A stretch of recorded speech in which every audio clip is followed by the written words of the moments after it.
ব্রেকফাস্টে মুখরোচক অথচ স্বাস্থ্যকর কিছু খেতে ইচ্ছে করলে এই রেসিপিটা বানিয়ে নিন। বাচ্চারা কিন্তু পিৎজা বার্গার খাওয়ার জন্য বায়না করেই থাকে। এই রেসিপিটা বানিয়ে দিন, স্বাস্থ্যকরও হবে আর খেতেও সুস্বাদু হবে। এর জন্য প্রথমেই যেটা করতে হবে, কড়াইতে নিয়ে নিতে হবে জল। 1 বাটি পরিমাণে জল নিয়ে তাতে দিয়ে দিচ্ছি জিরে, গোটা জিরে ছোট চামচের 1 চামচ দিয়ে দিলাম। এবার দিয়ে দিচ্ছি চিলি ফ্লেক্স। চিলি ফ্লেক্সটা যদি ছোট বাচ্চাদের জন্য বানান তাহলে বাদ দিতে পারেন, আর যদি বাড়ির সবার জন্য বানান তো দিতে পারেন। তারপর দিয়ে দিলাম পরিমাণ মতো নুন। গ্যাসের ফ্লেমটাকে কিন্তু মিডিয়াম টু লোর দিকে রেখে জলে একটা একটা করে সমস্ত জিনিস মেশাতে হবে। এবার দিয়ে দিচ্ছি ছোট চামচের 2 চামচ মতো তেল। এবার একটু কাসুরি মেথি দিয়ে দিচ্ছি হাতে ঘষে নিয়ে, এতে করে খুব সুন্দর একটা ফ্লেভার ছাড়বে। আর শীতকালের দিকে বানালে আপনারা এর পরিবর্তে ধনেপাতা ব্যবহার করতে পারেন। এবার সবটা একবার নাড়িয়ে নিলাম। এবার জলটা একটু ফুটতে আরম্ভ করলে এখানে দিয়ে দেব 1 বাটি পরিমাণে সুজি। এখানে কিন্তু সুজি আর জলের পরিমাণটা মোটামুটি সমানই হবে। জলও এখানে 1 বাটি পরিমাণে ব্যবহার করেছি, সুজিও 1 বাটি পরিমাণে ব্যবহার করলাম। আটা বা ময়দার কিন্তু ব্যবহার এখানে হচ্ছে না, সুজি দিয়েই বানাবো। খেতেও কিন্তু অসম্ভব সুন্দর হয়। সুজির মণ্ডটা কিন্তু তৈরি হয়ে গিয়েছে। এবার এটা নাবিয়ে নেব।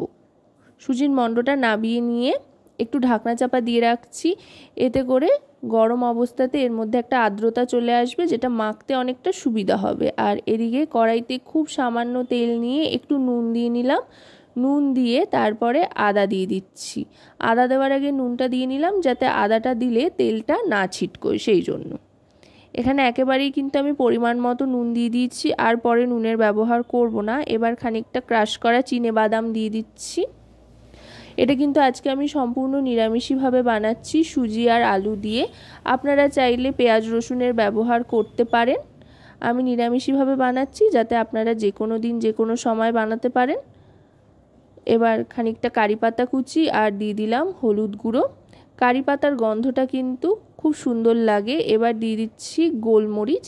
গোলমরিচের পরিবর্তে চাইলে আপনারা লঙ্কা কুচি দিতে পারেন, তবে লঙ্কা কুচি দিলে লঙ্কাটা কিন্তু একেবারে মিহি করে কেটে নিতে হবে। এবার দিয়ে দিচ্ছি রোস্টেড ধনে আর জিরে গুঁড়ো। এটা একটু ভাজা ভাজা করে নেব, গ্যাসের ফ্লেমটা লোতে রেখে যাতে জ্বলে না যায়। এবার দিয়ে দিচ্ছি সেদ্ধ করে ম্যাশ করে নেওয়া আলু।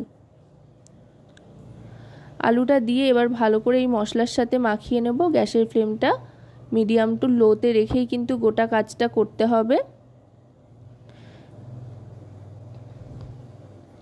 আলুর পুরটা কিন্তু দেখুন তৈরি হয়ে গিয়েছে আর দারুণ সুন্দর একটা গন্ধও ছাড়ছে।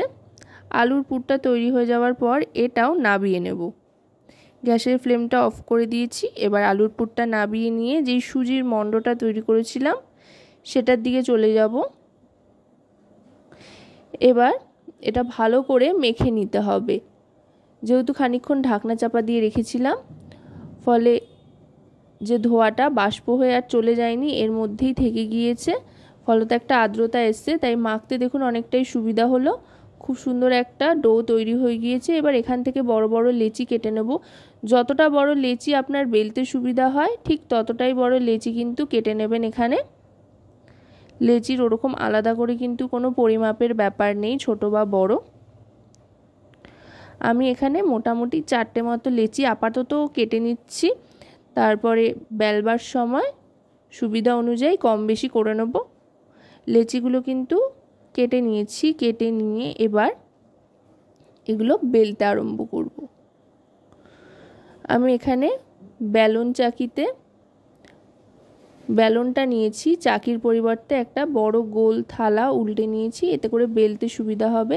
আর যেহেতু সুজির মণ্ডটা তৈরির সময় তেল দিয়ে নিয়েছিলাম, তাই বেলার সময় আলাদা করে আর তেলের ব্যবহার করতে হচ্ছে না। এবার এটাকে বেলে নেব একটু মোটা করে, পাতলা করে কিন্তু বেললে চলবে না, একটু মোটা করে বেলতে হবে। দেখুন কতটা মোটা করে বেলছি। এই ক্ষেত্রে বলার তেমন কিছু নেই, পুরো ব্যাপারটাই দেখার। গোটাটাই হাতের শিল্পকর্ম আর কি, তবে খুবই সহজ। আমি যখন পারছি করতে আপনারাও পারবেন। তেমন বিশেষ কোনো কায়দা বা টেকনিক কিন্তু এখানে নেই। শুধু একটু বেলে নিতে হবে। আর এটা যে গোল করেই বেলতে হবে তার কিন্তু কোনো মানে নেই, যেমন করে খুশি বেলে নিয়ে এভাবে গ্লাস দিয়ে গোল গোল করে কেটে নেবেন। মোটামুটি একটা রুটি থেকে যতগুলো গোল করে কেটে নেওয়া যায় ততগুলো কেটে নেবেন, যতটা বড় হবে তার উপরে নির্ভর করে। তবে অবশ্যই কিন্তু একটু মোটা রাখবেন, তাহলে খেতেও ভালো লাগবে, দেখতেও সুন্দর লাগবে, বানাতেও সুবিধা হবে। এখান থেকে 3টে এসছে। এবার যেটা করব সেটা হচ্ছে যে আলুর পুরটা বানিয়ে রেখেছিলাম, সেই আলুর পুরটা নিয়ে এরকম গোল করে চ্যাপটা করে নেব। চ্যাপটা করে নিয়ে এর মধ্যে দিয়ে এর উপরে আরেকটা সুজির ছোট রুটি চাপিয়ে দেব। এইভাবে প্রত্যেকটা তৈরি করে নিতে হবে। চাইলে আপনারা এভাবেও প্রত্যেকটা বানিয়ে নিতে পারেন, আর কিছু করার নেই, কিন্তু ওই একটু দেখতে সুন্দর লাগে যাতে, সেই জন্য আরেকটা কাজ করব, সেটা হচ্ছে একটা ছুরি নিয়ে নেব। চাইলে আপনারা এই কাজটা কিন্তু চামচের সাহায্যেও করতে পারেন। দেখুন ধারটা কিন্তু ঠিক এরকম দেখতে হবে। এবার একটা ছুরি বা চামচের সাহায্যে এরকম চারধারে একটু কাটা কাটা করে নেব, করে নিয়ে প্রত্যেকটা তৈরি করে নেব। আগে প্রত্যেকটা তৈরি করে নেওয়ার পর তারপরে আবার ফ্রাই প্যানে দিয়ে নেব 2 চামচ তেল। ব্যাস এই 2 চামচ তেলই কিন্তু এখানে ব্যবহার হবে, আর কিন্তু তেলের ব্যবহার এখানে করছি না। তেলটা গরম হয়ে আসলে সুজির এই ব্রেকফাস্টগুলো একটা একটা করে দিয়ে দেব। একসাথে যে কটা দেওয়া যায় সে কটাই, মোটামুটি আমি এখানে 3টে দিয়ে দিলাম। দিয়ে এবার আস্তে আস্তে ওলট পালট করে ভেজে নেব। যেহেতু এটা সুজির তৈরি, শুধুমাত্র সুজিই ব্যবহার হয়েছে ওপরের কোটিংটায়, তাই এটা কিন্তু খুব সুন্দর একটা ক্রিস্পিনেস চলে আসবে। সুজি কিন্তু এমনিতেই খুব মচমচে হয় যে কোনো কিছুতে ব্যবহার করলে, ভাজার ব্যাটারে দিলে। সে জায়গায় এটা যেহেতু সুজি দিয়ে বানানো, খুবই কিন্তু ক্রিস্পি হবে, বেশ একটা মুচমুচে ব্যাপার আসবে। সেই মুচমুচে ব্যাপারটা আনার জন্যই কিন্তু তেলে এটাকে শ্যালো ফ্রাই করতে হবে। বেশ একটু লালচে ভাব আসা পর্যন্ত এপিট ওপিট করে ভেজে নেব। আশা করব রেসিপিটি আপনাদের ভালো লাগবে। ভালো লাগলে অবশ্যই রান্নাবাটি চ্যানেলটিকে সাবস্ক্রাইব করে লাইক, শেয়ার, কমেন্টের মাধ্যমে আমাদের পাশে থাকবেন। আর পাশে থাকা বেল আইকনটি অন করে দেবেন সবার আগে সমস্ত রকম নতুন রান্নার নোটিফিকেশান পাওয়ার জন্য। কারণ আপনাদের নিয়ে, আপনাদের জন্যই কিন্তু আমাদের চ্যানেল রান্নাবাটি। তাই আপনাদের প্রত্যেকটা লাইক, শেয়ার, কমেন্ট কিন্তু আমাদের উৎসাহিত করে নতুন নতুন ভিডিও তৈরির জন্য। কথায় কথায় কিন্তু দেখুন এগুলো ভাজা হয়ে গিয়েছে, ওপরে বেশ একটা লালচে লালচে ব্যাপার চলে এসছে। এবার এগুলোকে তুলে নিচ্ছি। আমি 2 খেপে সবকটা একই রকমভাবে একটু লালচে রং দুদিকে আসা পর্যন্ত ভেজে নিচ্ছি। তারপরে টমেটো কেচাপের সাথে সার্ভ করে দিচ্ছি গরম গরম। খেতে কিন্তু দুর্দান্ত লাগে। তো আজকের এই রেসিপি আপনাদের কেমন লাগলো সেটা কিন্তু অবশ্যই কমেন্টের মাধ্যমে জানাবেন। সকলে খুব ভালো থাকবেন আর রান্নাবাটির সাথে থাকতে ভুলবেন না যেন।